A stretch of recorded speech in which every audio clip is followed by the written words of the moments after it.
questions. Thank you. I want to raise something that I raised in my opening statement, and something that we have talked about a great deal in this committee since we were really responsible for the legislation. So let me throw this out to any of the witnesses who would care to answer. Has the U.S. sanctioned anyone in Russia for the election interference that CIA Director Pompeo said is ongoing? And if not, do any of our witnesses know why not? And do you think this inaction, this total failure to hold Russia accountable, has contributed to Russia's ongoing efforts to interfere with our democracy, again, as CIA Director Pompeo recently said? And finally, do you think sanctions would be an effective way to punish those who carried out this attack and deter future operations along these lines? Anyone who would care to answer that? I'm happy to start, Congressman. Towards the end of my time, towards the end of the Obama administration, we did indeed issue sanctions against a number of Russian entities who we believed and who were responsible for the interference in the 2016 election. That included their intelligence agencies and some of the related fields and companies who were enabling them from a cyber perspective. The bottom line, though, I think of your question is, have we done enough? And to that, I agree, we have not. Neither this administration nor the prior administration have done enough to ensure that we will be safer in next year's coming elections or in elections in 3 years from Russian interference. And I think this has to be much bigger than just sanctions.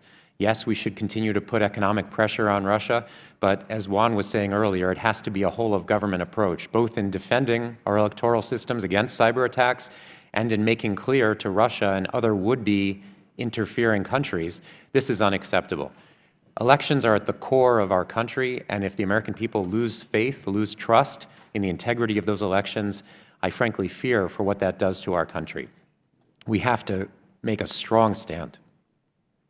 Thank you, especially since this Congress passed the authority of the President to impose new sanctions, and it's just waiting there. They haven't been done.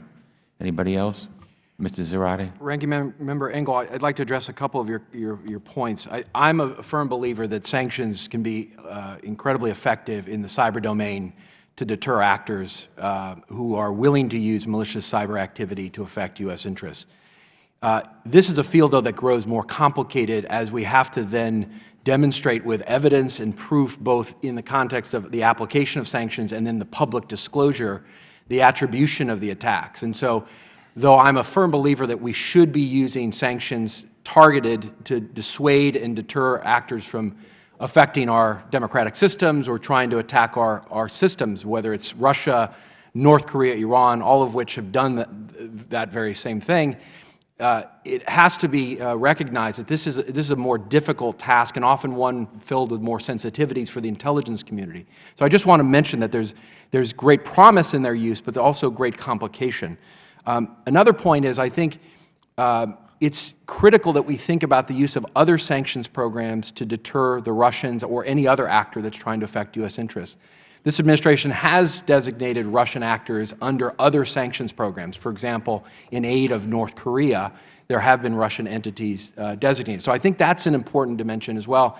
And then the physical dimension is critical too. The fact that we've made now a decision, the administration has made a decision to send anti-tank weaponry to Kiev is actually an incredibly important signal and a deterrent to Russia that we are taking very seriously, not just what they're doing in Ukraine, but also what they're doing to affect U.S. interests. And so I think this has to be viewed holistically, in part because the Russians, the Chinese, and others don't view this just in a cyber domain or in a physical domain or in the context of particular silos, but as a whole approach for their national security. Thank you. Mr. Zubin, let me ask you this about Iran. To what extent do you believe that sanctions have been effective since the announcement of the JCPOA in changing Iran's calculus vis-a-vis Iran's non-nuclear destabilizing activities? Is there room for improvement in our sanctions regime?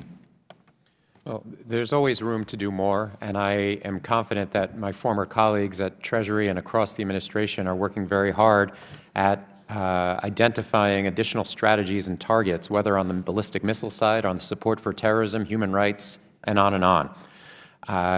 To what extent has the JCPOA framework been effective, been successful? I think it's done what it was designed to do, which is we had a nuclear deal, we had commitments on the nuclear side, and in exchange, we lifted nuclear sanctions only, keeping a very robust set of measures, U.S. sanctions that prohibit almost all dealings between Iran and the United States, and secondary sanctions that are still in place today for any foreign company or bank that does business with the IRGC, with the Quds Force, with a ballistic missile company. These sanctions have kept pressure on Iran's other activities, and in some ways, you can look at the protests that have gone on over recent weeks in Iran as being a reflection where the Iranian people say, wait a minute, we didn't get full sanctions relief. We were promised an economic turnaround and it didn't come. And Iran has its own leadership to blame when it comes to why that opening didn't come. The leaders were not ready to make commitments to bring themselves into compliance with international expectations on terrorism, on ballistic missile. On more technical levels, they were not ready to introduce transparency and financial sector reforms so that foreign investors could know who they're actually doing business with when they touch down in Tehran. In all of these levels, I think the Iranian leadership has disappointed its own people, and you see that frustration coming out now. Our sanctions are a continued reflection of where Iran continues to not do what it needs to do. Thank you. Thank you, Mr. Chairman.